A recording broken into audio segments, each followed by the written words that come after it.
Knowledge is knowing a tomato is a fruit. Wisdom is not putting it in a fruit salad. Knowledge becomes power only when we put it into use. Ratnapura नाम के एक गांव में श्रीमुख नामक एक पंडित रहता था। वे अपने जीवन में निस्वार्थ से बहुत जन को अपना पांडित्य सिखाए। उनके ना पूछने पर भी गांव के लोग इज्जत से उनको तोहफे देते थे। उससे वे खुशी से जीवन बिता रहे थे। उनको अपने जीवन में एक ही दुख था, उनका बेटा चतुर्मुख को ना ही पांडित्य था या ना कुछ काम करना आता था। दिन भर गांव में घूमना या घर में खाली रहने के अलावा वो कुछ नहीं करता था। चतुर्मुख को अच्छे रास्ते में लाने के लिए श्रीमुख ने बहुत कोशिशें की, पर सब नाकाम हो गए।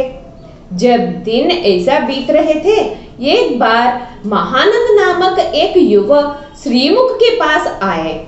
महानंद ने श्रीमुख के पास बहुत साल विद्याभ्यास करने के बाद जंगल जाके तप किए। वहां अद्भुत शक्तियां कमाने के बाद श्रीमुख से मिलने आया। महानंद श्रीमुख को गुरुदक्षिणा के रूप में कुछ देना चाहते थे, तो महानंद श्रीमुख को क्या चाहिए पूछा। अगर महानंद अच्छा नाम कमाया तो वो ही उनको गुरुदक्षिणा होता है कहकर श्रीमुख गुरुदक्षिणा मना किया, तो भी महानंद इनकार करते हुए गुरुदक्षिणा लेने को मजबूर किया। तब श्रीमुख महानंद को अपने बेटा चतुर्मुख के बारे में बता के उनको अच्छा रास्ता दिखाने के लिए कहा। महानंद चतुर्मुख को अच्छा रास्ता में लाने के लिए बहुत कोशिशें करके विफल हो गया। तब महानंद अपने अद्भुत शक्ति से एक तांबे का कड़ा बनाया और चतुर्मुख को पहना के कहा कि जब तक चतुर्मुख ये कड़ा पहनकर रहेगा, तब तक उससे ज्यादा अच्छा व्यवहार करने वाला या उससे बढ़कर ज्ञान किसी को भी नहीं रहेगा। ये तांबे का कड़ा सिर्फ चतुर्मुख को ही काम करेगा। ये कड़ा हमेशा पहनकर रहने के लिए महानंद ने चतुर्मुख को बोला और वहां से निकल गया। उस दिन से चतुर्मुख में बदलाव आने लगा। गांव के लोग चतुर्मुख के परिवर्तन से आश्चर्यचकित होने लगा। कुछ दिन बाद श्रीमुख को चतुर्मुख उनसे भी बड़ा ज्ञानी बन गया समझ के खुश हो गए। एक दिन श्रीमुख चतुर्मुख का ज्ञान सबके उपयोग में आना चाहिए और वे अपने जीवन अच्छे से बिताना चाहिए, तो राजा के आस्थान में जगह मिलना है कहकर चतुर्मुख को राजधानी भेज दिया। पर वहां चतुर्मुख को राजा के दर्शन नहीं हुए।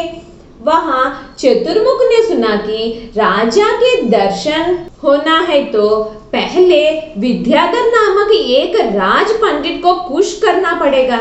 चतुर्मुख विद्याधर के पास जाके अपना ज्ञान प्रदर्शन करने की कोशिश किया, पर विद्याधर चतुर्मुख के तरफ देखा तक नहीं।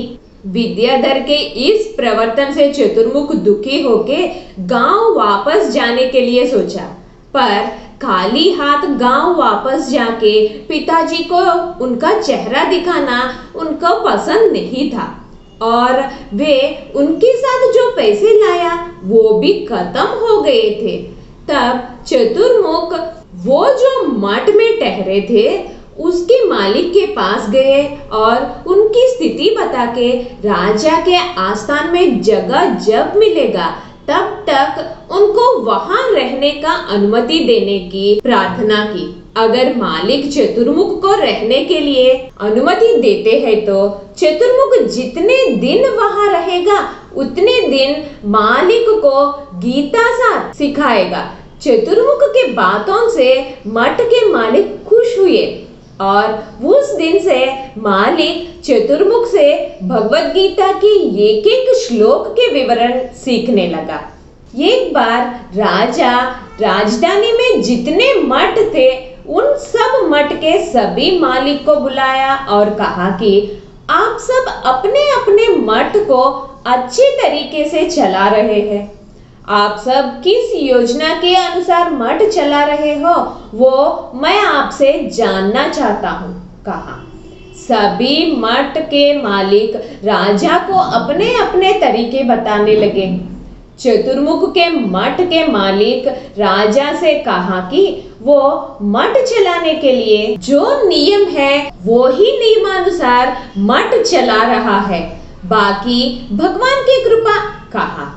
तब राजा ने, आप भगवान की कृपा कह रहे हो तो आपने अपने ताकत मेहनत पर विश्वास नहीं है क्या, पूछा।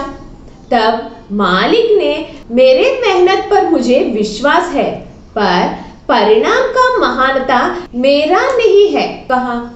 किसान खेत में कितना भी मेहनत किया तो भी अगर बारिश नहीं हुआ तो किसान का मेहनत पूरा व्यर्थ हो जाएगा, और अगर बारिश हुई पर मेहनत नहीं है तो भी कोई फायदा नहीं।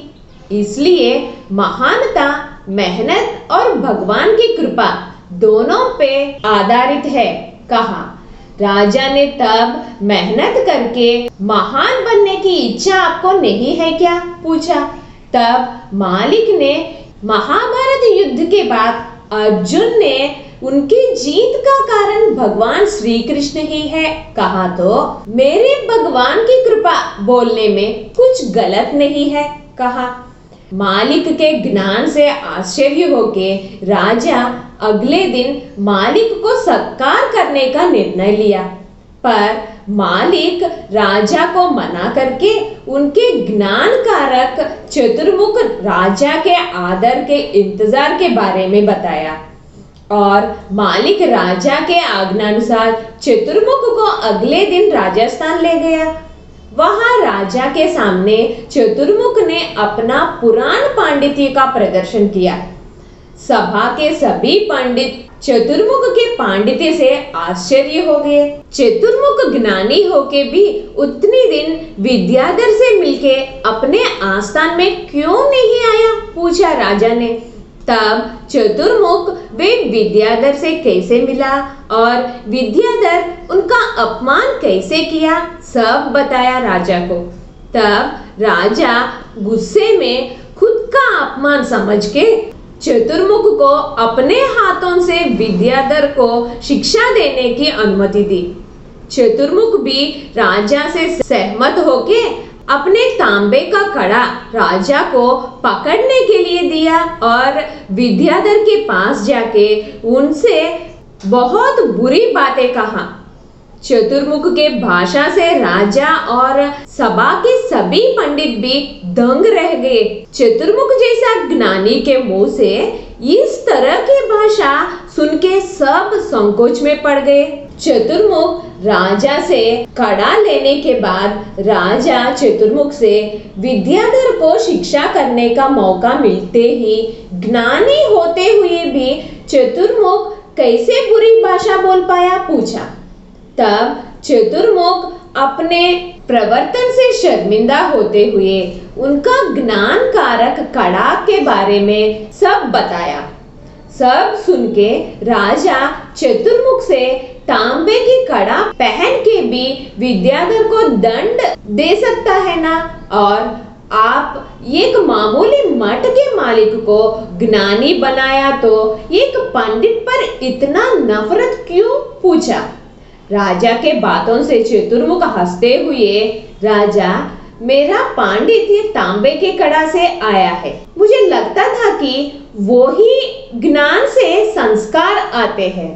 ज्ञान पांडित्य नहीं है तो मैं कैसे रहता हूँ आपने देखा, पर विद्याधर मुझे अपमान करने से मुझे पता चला कि पांडित्य से संस्कार नहीं आते हैं। मैंने कड़ा कैसे निकाला वैसा उन्होंने अपना पांडित्य निकाल के मेरा अपमान किया।